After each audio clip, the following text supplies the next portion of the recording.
의롭게 된 자가 누리는 축복들에 대해서 말씀을 같이 나누겠습니다. 제가 지난 11월 달에 은평구의 기자청교회 붕회를 다녀왔는데 그 가까이 있는 개척교회 목사님 제 붕회할 때에 저하고 친하니까 오셨어요. 근데 이분이 이번 주간에 글을 올렸는데 자기 아들 얘기를 하고 있더라고요. 고3 아들인데 성탄절 예배 마치고 찾으니까 아들이 없는 거예요. 그래서 여느 때 같으면 집에 그냥 있을 것 같은데 혹시 교회 갔나 하고 담임 목사님 서재에 문이 잠겨서 열려고 하려도 안에서 잠궈버리니까 열 수가 없었어요. 그래서 문을 막 두드리면서 아무개야 너 왜 문을 잠가놓고 이렇게 혼자 와 있느냐고 아무 소리 하지 않는 거예요. 그래서 1시간 후에 다시 가서 문을 두드리니까 아들이 문을 열어주는데 얼굴이 퉁퉁 부은 겁니다. 얼마나 울었는지.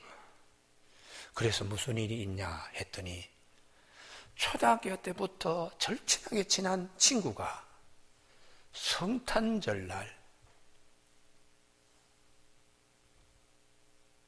배달 나갔다가 오토바이 사고로 죽은 겁니다.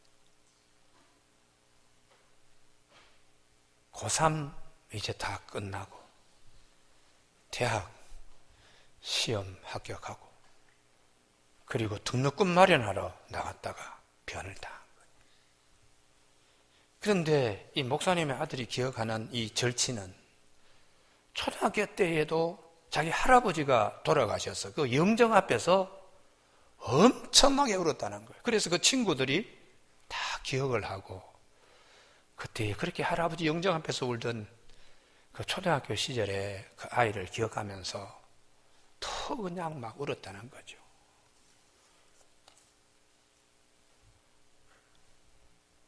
할머니 손에 의해서 자라나서 이제는 대학에 들어갈 수 있는 나이고 그런데 이렇게 변을 당했다고. 그러면서 개척교회 이 목사님의 아들이 그 1m 80이나 되는 아들이 아버지 품에 확 안기면서 아버지 나는 개척교회 목사님 아버지라도 있으니까 이렇게 아버지 품에 안길 수 있습니다. 근데 그 친구는 지금까지 아버지 품에 안기려고 하더라도 아버지 품에 안겨보지 못하고 그렇게 세상을 떠났습니다. 그런데 혼자 남은 할머니는 누가 가서 위로를 해야 되느냐고 그렇게 개척교회 박 목사님 품에 안겨서 엉 울더라는 거예요. 참 세상에는 원치 않는 일도 많이 생기지만 참 하나님의 위로를 사람의 위로 가지고는 안 되죠. 하나님의 위로와 하나님의 은혜를 입어야 될 분들이 너무나 많습니다. 우리 인생은 참 연약합니다. 그래서 오늘 본문에 우리가 아직 연약할 때에 기약대로 그리스도께서 경건하지 않는 자를 위하여 죽으셨다. 인생이 무엇인가를 성경은 기억나게 하시고 그리고 나의 인생은 어떤 존재인가를 생각나게 하시는 말씀입니다. 교회 여러분, 왜 우리가 연약합니까? 사망, 죽음, 죄. 이 죄가 세상 법정에서 문제가 해결되면 변호사 좋은 사람 사면 돼요. 적당하게 또 뭐 이렇게 그냥 넘어갈 수 있어요. 문제는 하나님 앞에 섰을 때에 그 하나님의 법정에서 이 죄 문제를 해결받아야 하기 때문입니다. 구약 성경에도 오늘 아침인가요? 새벽기도 열왕기상 18장과 11기와 4장에 대한 말씀을 드렸는데, 사람의 죽음의 문제에 대하여 우리가 어떻게 생각해야 되나? 이게 남의 일이 절대로 아니라는 거예요.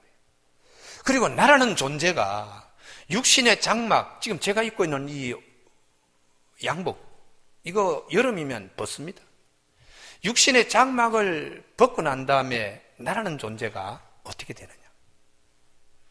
죽은 아이의 혼을 다시 엘리사가 불러오는 우리 인생이, 목에 숨이 끊어지는 것이 인생의 전부가 아니라는 거예요. 성경은요. 목에 숨이 끊어져도 내 영혼이 하나님 법정 앞에까지 가는 인생의 여정이 있다는 것을 포괄적으로 볼 수 있어야 한다는 것이 성경의 말씀입니다. 그래서 죽은 아이가 다시 살아서 일어나고, 죽은 자가 다시 소생하고, 이런 일들은 우리 목에 숨이 끊어져도 또 다른 세계가 역시 있다는 것을 준비하라고 성경은 우리에게 말씀하죠. 그 세계는, 그 시간은 우리가 100년, 80년, 90년이 아니고 영원한 세계니까 그 시간을 볼 수 있는 영안이 열려야 된다고, 이렇게 성경은 우리에게 말씀하고 있습니다. 그래서 모든 사람이 다 죄를 범하였음에 하나님의 영광에 이르지 못하더니 그리스도 예수 안에 있는 속량으로 말미암아 하나님의 은혜로 값없이 의롭다 하심을 얻은 자 되었다. 하나님의 법정에서 예수를 믿음으로 말미암아 의롭다, 죄가 없다, 이렇게 넘어가시는 하나님의 은혜가 있는데, 그래서 우리가 예수를 믿음으로 말미암아 의롭게 된다는 이 귀한 진리를 가장 값지게 가져야 된다는 거예요. 예수를 믿는 것이 무슨 돈벌이 잘하고, 무슨 출세하고, 건강하고, 이런 등등의 그런데 치심하지 말라. 목에 숨이 끊어지더라도 내 영혼의 문제가 좀 심각하게 고민하는 그런 믿음을 우리가 여기서 잘 준비를 해야 된다. 그렇게 성경은 말씀하고 있습니다. 근데 이 성경의 사도 바울의 언어 구사를 보면 우주적 언어를 사용하고 있어요. 우주적 언어라는 것은 인간의 요 세계에만 있는 언어가 아니라는 거예요.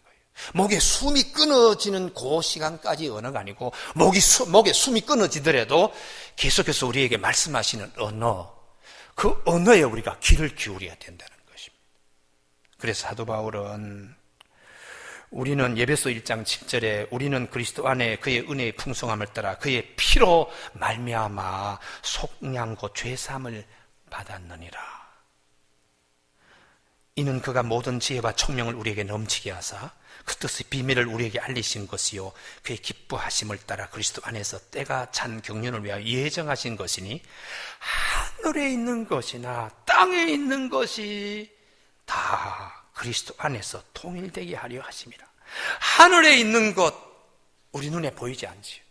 보이지 않는 세계의 것뿐만 아니라 땅에 있는 것, 우리 눈에 보이는 것, 다 그리스도 안에서 그리스도를 중심하여 이렇게 하나님의 나라가 이루어지도록 하는. 그래서 사도 바울은 언어구사는 땅에 있는 것을 위한 언어구사가 아닙니다. 땅에 있는 자들 뿐만 아니라 보이지 않는 세계에 이르기까지 진리를 예수 그리스도 안에서 증가하고 있기 때문에 우주적 언어를 구사하고 있다. 그리고 빌립보서 2장 8절에 사람의 모양으로 나타나 자기를 낮추시고 죽기까지 복종하셨으니 곧 십자가에 죽으심이라. 이러므로 하나님이 그를 지극히 높여 모든 이름 위에 뛰어난 이름을 주사 하늘에 있는 자들과 땅에 있는 자들과 땅 아래에 있는 자들로 모든 무릎을 예수 이름에 꿇게 하시고 모든 입으로 예수 그리스도를 주라 시인하여 하나님 아버지 영광을 돌리게 하셨느니라. 하늘에 있는 자들과, 보이지 않는 세계잖아요. 천사라든지 또 악의 영들이라든지 땅에 있는 자들, 오늘 우리가 목에 숨이 있는 그런 자들입니다. 땅 아래에 있는 자들, 목에 숨이 끊어진 자들, 이런 모든 자의 입으로 야, 예수님만이 주인이시구나, 이렇게 하나님이 하신다는 거예요.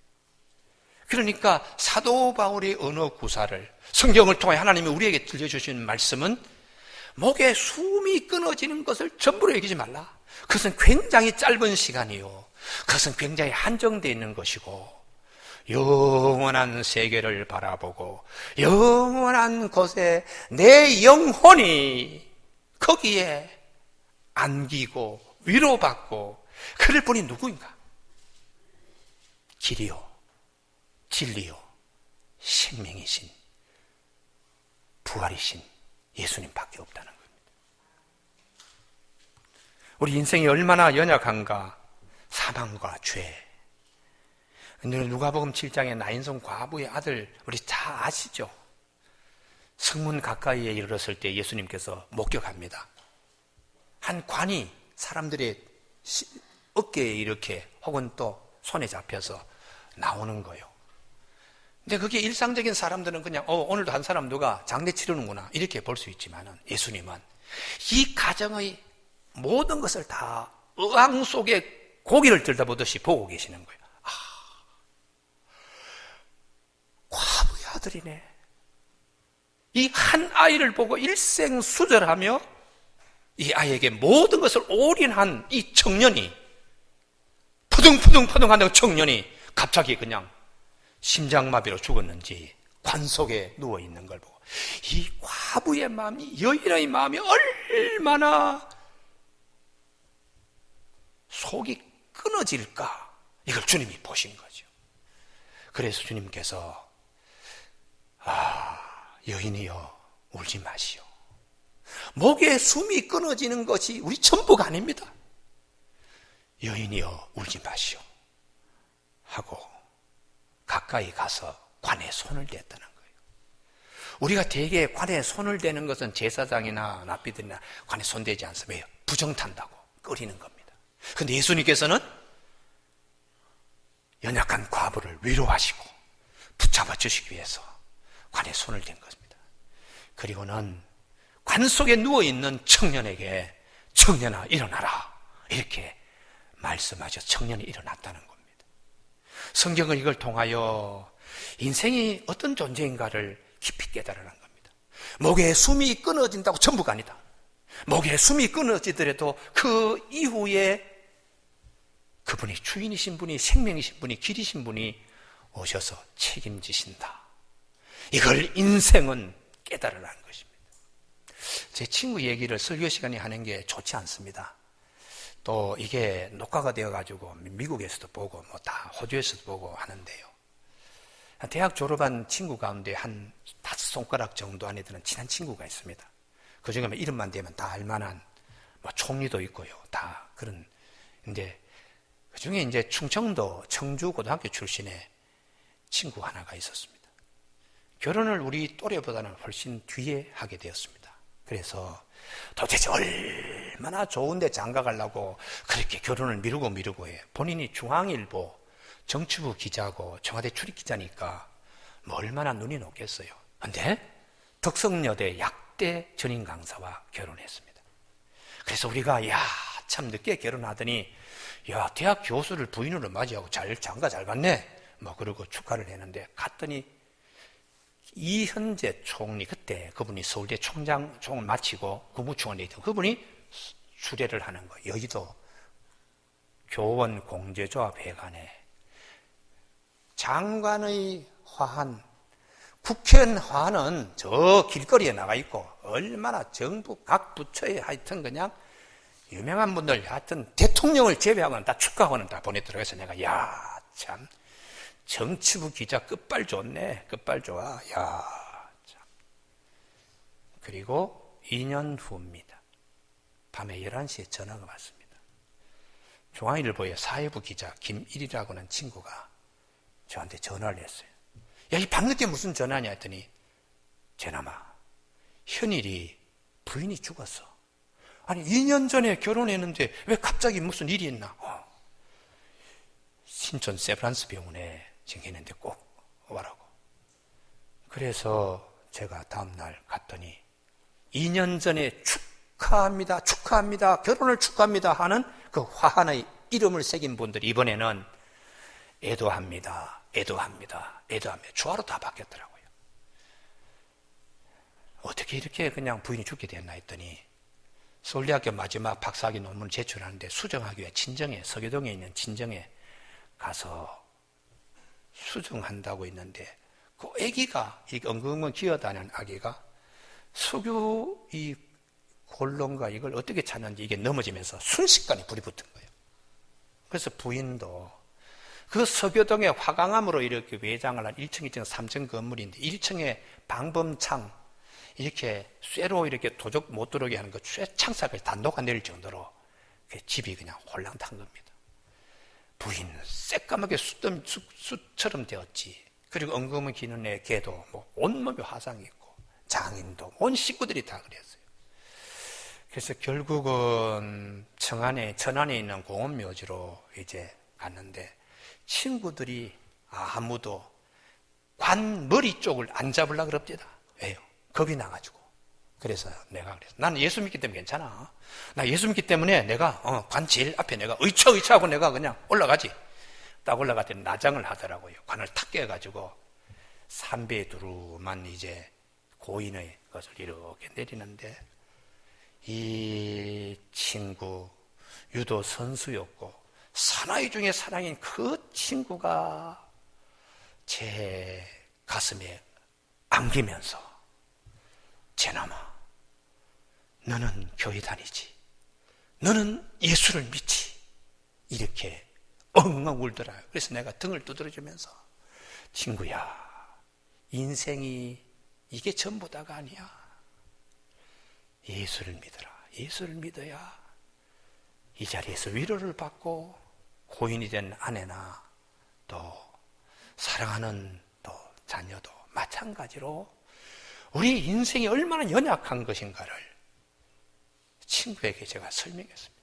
이후에 재혼해서 소망교회 다니고 또 지금은 옛날에 MB 정권 있을 때에 언론 특보로 있으면서 많이 도왔던, 지금은 이제 은퇴를 해가지고 고향에 내려가 있습니다만, 세상을 이렇게 돌아보면 참 우리에게는 어떤 일이 일어나더라도 목에 숨이 끊어지는 것이 전부 다가 아니다. 할렐루야. 그 이후의 세계에 대하여 내 영혼의 세계에 대해서 어떻게 생각하나 깊이 고민해야 됩니다. 오늘 우리 연초에 와서 새해에 나는 어떻게 되나? 태어나는 것은 순서가 있지만은 하나님이 이 지구에서, 사과 모양의 지구에서 너 뛰어내려 부르는 것은 순서가 없습니다. 그럴 때 내 영혼은 내가 어떻게 해야 되나?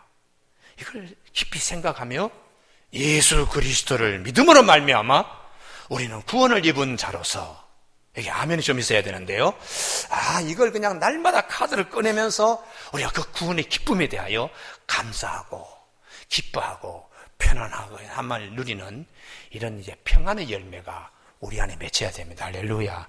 이 이제 십자가의 사랑과 부활의 이 약속, 이 귀한 카드를 이걸 몇 년 묵어놓은 채권 그냥 금고니 밑에 숨겨놓듯이 그렇게 볼 게 아니라 늘 없으면 안 된다는 핸드폰, 스마트폰 우리가 늘 그러죠. 챙기듯이 십자가, 부활 늘 가슴에서 챙기고 자주 보시길 바랍니다. 할렐루야.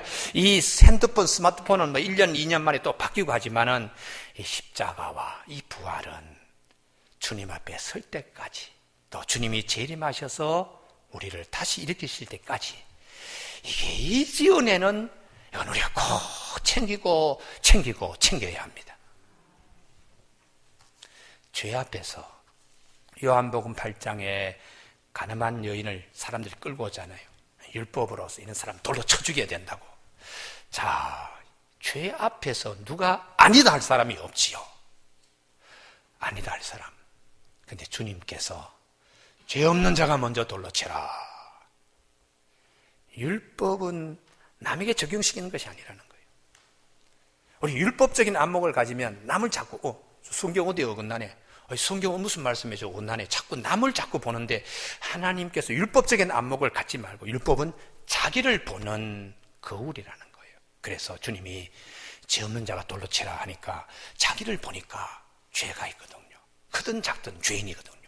그래서 돌을 집어넣고 던지려고 하는 돌을 놓고서 가잖아요.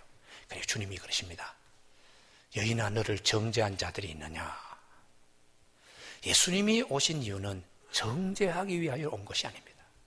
정죄받고 하나님의 법 앞에서 정죄받은 자들을 구원하기 위하여 주님이 오신 겁니다. 할렐루야. 그래서 예수 그리스도를 통하여 우리는 기쁜 소식, 복음을 우리가 듣게 되는 건데요. 그래서 주님이 여인에게 나도 너를 정죄하지 아니하노니 가서 다시는 죄를 범하지 말라. 주님이 오신 이유는 정죄하러 오신 것이 아니고 우리에게 복음을 들려주시기 위하여 오셨습니다. 교회 여러분, 세상에는 최고의 변호사, 최고의 경력을 지닌 과거에 무슨 출신이고 변호사를 사가지고 우리 법정에서 이기려고 무척 합니다. 그러나 지나간 날의 판결을 보면 공의롭지 못한 판결도 많이 있었습니다. 세상 법정이 그렇습니다. 하나님의 법정 앞에서는 어느 누구도 빠져나갈 수 없습니다.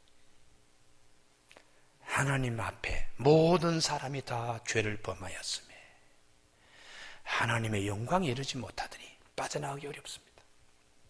그때 유일하게 내가 죄값을 지불했습니다 하고 말하실 분은 예수님밖에 없어요. 할렐루야. 모세도 아니요, 엘리야도 아니요, 베드로도 아니요, 마리아도 아닙니다. 사도 바울도 아니고요. 하나님의 법정 앞에서, 이게 의롭다는 단어가 법률 용어거든요. 하나님의 법정 앞에서 그래, 죄 없어, 이렇게 넘어갈 수 있는 것은 예수님께서 십자가상에서 우리를 위하여 죄값을 지불했기 때문에 우리 모두가 그 은혜에 젖어 있는 것입니다.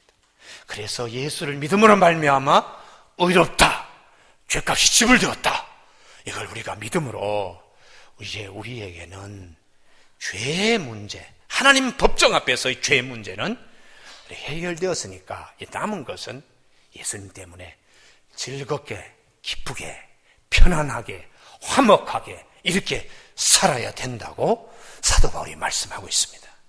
교회 여러분, 새해는 이 축복이 있기를 바랍니다. 할렐루야. 주로 이런저런 일 때문에 예수를 믿는 지나간 과거는 다르게 올해는 주님이 우리에게 주신 것들, 이걸 우리가 누리는 영적 축복이 있기를 바랍니다. 그래서 사도 바울이 오늘 이럽니다. 하나님께서 우리에게 십자가를 통한 하나님의 사랑 확증해 주셨는데, 그렇다면 9절에 우리가 누릴 축복은 죄의 진노하심에서 구원받은 것, 죄로 인하여 벌벌 떠는 것, 이런 두려움에서 벗어나는 이런 축복들을 누려야 된다는 거예요. 루터의 경우에도 친한 친구가 같이 가다가 벼락 맞아 죽잖아요. 그러니까 그 일 때문에, 엄청난 충격 때문에 루터가 벗어나지를 못합니다. 고민하다가 나보다 선한 친구가 이렇게 벼락 맞아 죽는데 나는 어떻게 된 거냐, 자신의 죄 문제 때문에. 그래서 로마에 있는 그 성당 계단을 무릎으로 기어 올라가기도 하지만은 그렇게 면죄부 산다고 해결되는 거 아니라는 거예요. 말씀으로, 오직 믿음으로 말미암아, 의인은 믿음으로 말미암아 살리라.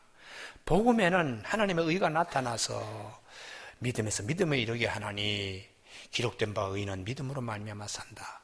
내가 이 복음을 부끄러워하지 아니하는데 이 복음은 모든 믿는 자에게 구원을 주시는 하나님의 능력이 되기 때문입니다 하고 사도 바울이 이 말씀을 탁 붙들고는 예수를 믿음으로 말미암아 이 두려움이 없구나, 이걸 이제 깨치고는 면죄부 산다고 제 문제 해결되는 거 아닙니다.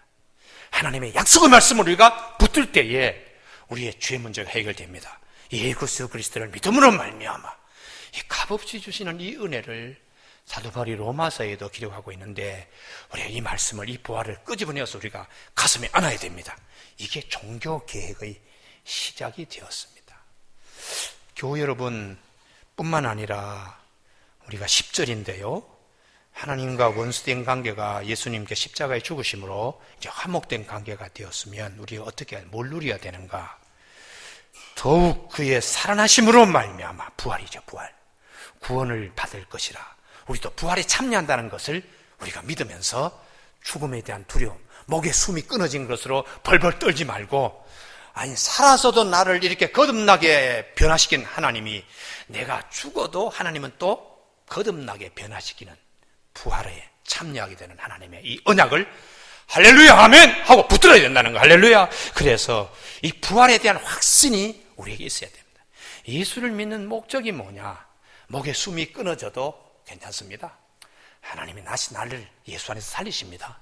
이것 마음껏 누리라고 오늘 본문에서 말씀하세요. 그런데 이게 준비가 안 되면 이게 이제 걱정이 되는 겁니다. 제가 한 몇 년 전에 유럽에 그 종교계획지 순방할 때에 장로님 한 분 송악대 교회입니다. 원로 장로님이신 이 장로님이라고. 그 장로님과 치과에 사는 장로님하고 두 분만이 장로님 가정에, 나머지 다 목사님들 가정에 참여를 했는데, 이분이 그런 거예요. 80이 훨씬 넘었는데 막 여기 몸에도 뭐 이렇게 반점들 시큼시큼한 거 있잖아요. 그 이제 거의 이제 뭐 돌아가실 나이쯤 되면 그런 현상이 생기는데, 이분이 목사님 아들입니다. 또 서울의대를 나왔습니다. 6.25 전쟁 때 구리간으로 참여하고 일생 참 선한 일 많이 하고 교회에 원로 장로님까지 되셨는데, 이분이 그러는 거예요. 내가 우리 교회 담임 목사님한테 천국이 있습니까?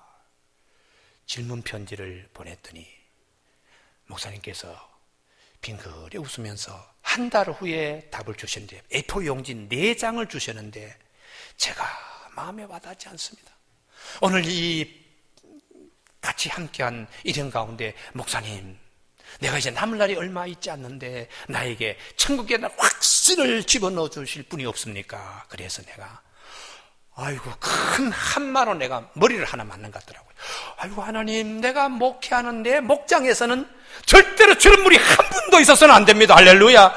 어린아이부터 노년이까지 천국에 대한 확신을 가져야 되는 목회 현장이 되게 하여 주시옵소서.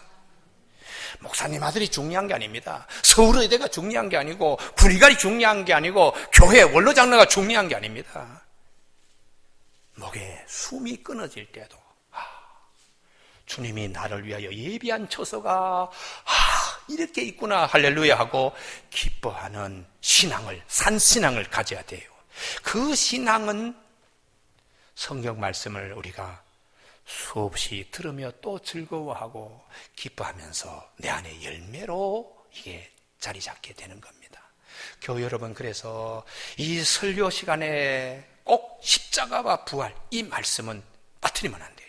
우리 신앙생활 할 때도 이거 스마트폰 없으면 안 되지. 연락처고 뭐고 다 그냥 이거 어디 갔나 늘 스마트폰 그냥 손에 챙기듯이 십자가와 부활, 부활과 십자가, 밤에 잘 때도 그냥 늘 그 두 개의 기둥은 가지고 있어야 됩니다. 할렐루야. 그리고 이 말씀을 늘 그냥 묵상하고 이 말씀 때문에 기뻐해야 돼요. 우리 창세기에 26장에 이삭이 블레셋 사람들 그 그랄 땅에서 농사 지을 때 그의 100배의 축복을 주셨는데, 사람들 시기에서 막 약탈해가고 빼앗고 내쫓을 때에 이 이삭이 아브라함 때 파놓은 물을 마시려고 하면 또 빼앗습니다. 그 물을 마셔야 살 수 있고 가축들도 윤택하게 되니까 또 빼앗기고, 또 에색이라는 곳에 와서 파면 또 빼앗으려고 그러고, 또 빼앗기고 신나라고 하는 곳에 와서 하면 또 물이 나와서 또 빼앗기고, 느호봇, 부엘세바까지 이삭이 운물물을 자꾸 옮깁니다. 그래도 하나님은 빼앗기고 다시 파더라도 운물물을 주신 이유는 우리의 삶이 때로는 봄일 수도 있고, 때로는 여름일 수도 있고, 때로는 가을일 수도 있고, 때로는 겨울일 수도 있고 옮겨 다니지만은 어느 곳에든지 파는 곳마다 하나님이 주시는 구원의 운물물을 맛보게 하시는 하나님의 할렐루야. 그게 이삭의 가장 큰 축복이에요. 그러면 우리에게 하나님의 영혼의 구원의 운물은 뭐냐? 이사야 12장 3절에 너희가 기쁨으로 구원의 운물들에서 물을 기르리로다. 병 들어가지고 힘들 때도 예수 그리스도 구원주, 그분을 생각하면서 아니야, 내가 목에 숨이 끊어지더라도 천국 가니까 할렐루야 그러면서 운물물을 마셔야 되는 거예요. 사업이 좀 안 돼가지고 힘들 때에 아니야, 나의 구원의 운물 예수 그리스도, 그분이 다시 또 생수를 또 주실 거야. 빼앗기면 또 여기 와서 다시 또 새롭게 시작하지, 할렐루야. 그러면 주님이 또 운물물 주실 테니까, 이런 신앙으로 우리가 살아야 예수 그리스도 안에서 누리는 축복들, 영적인 축복들을 금년 한 해 우리가 마시며 한 해 지내야 됩니다. 대한민국 여성들이 세계 어디에 가더라도 최고의 미녀들입니다. 여기는 아멘이 안 나오네요. 성형 수술이 최고의 1등이고 아모레 퍼시픽 화장품이 최고의 1등이지만 유럽에 가도 어디 가도 참 한국 분들이 참 예쁘다고 그렇게 얘기를 하는데 그건 사실이요. 그냥 더 예쁜 분이 있습니다. 시나이 반도의 수도원에 계시는 수녀들은 더 예쁩니다. 그분들은 성형 수술도 하지 않았습니다. 그분은 아모레 화장품을 찍어 바른 일도 없습니다. 그런데도 연세가 많은데도 얼굴이 뾰얗게 우리나라의 살처럼 깨끗할 수 있는 이유는 주님이 주시는 영적인 기쁨의 샘에서 날마다 운물물을 취하기 때문입니다. 우리 인생이 어떻게 되어야 될 것인가? 내 영혼의 장막, 육신의 장막, 흙의 장막, 이게 전부 다가 아니다. 밖에서 나를 향하여 끊임없이 말씀하시고 끊임없이 역사하시고 끊임없이 인도하시는 주님의 음성을 들으며 예수 그리스도 안에 있는 이 구원의 기쁨, 이 운물물, 이걸 마시면서 평안도 누리고 할렐루야, 사랑도 우리가 더 많이, 자비도, 오래 참음도, 온유 충성, 이런 열매들을 우리 안에서 맺어가는 겁니다. 사랑하지 못한 사람은 사랑의 열매를 찾을 수 없습니다. 마음에 평안하지 못한 분들은 평안의 열매를 찾을 수가 없어요. 거꾸로 사랑하려고 노력하면 나도 모르게 내 안에 사랑의 체질이 되고 사랑의 열매가 맺습니다. 불안할 때마다 예수 그리스도의 운물에서 평안을 내가 얻으려고 하고 노력하고 하면은 나도 모르게 다른 사람이 어떻게 그렇게 편안하시오 이렇게 물을 정도의 체질로 바뀝니다. 이게 이제 성령의 열매입니다. 할렐루야. 그래서 금년 한 해는 마귀가 블레셋 사람처럼 회방하고 막 그럴 때에 하나님 구원의 운물, 에색, 신나, 르호봇, 브엘세바 운물 팔 때마다 하나님이 물 주신 것처럼 주님 예수 그리스도의 구원의 주 생명샘, 그 안에서 기쁨도 한 해 마음껏 마실 수 있도록, 평안도 한 해 마음껏 누릴 수 있도록, 화목도 한 해 마음껏 누릴 수 있도록 이 한 해 연약하지만 하나님이 그렇게 부어주시는 한 해가 되기를 주님의 이름으로 축복합니다. 기도하시겠습니다.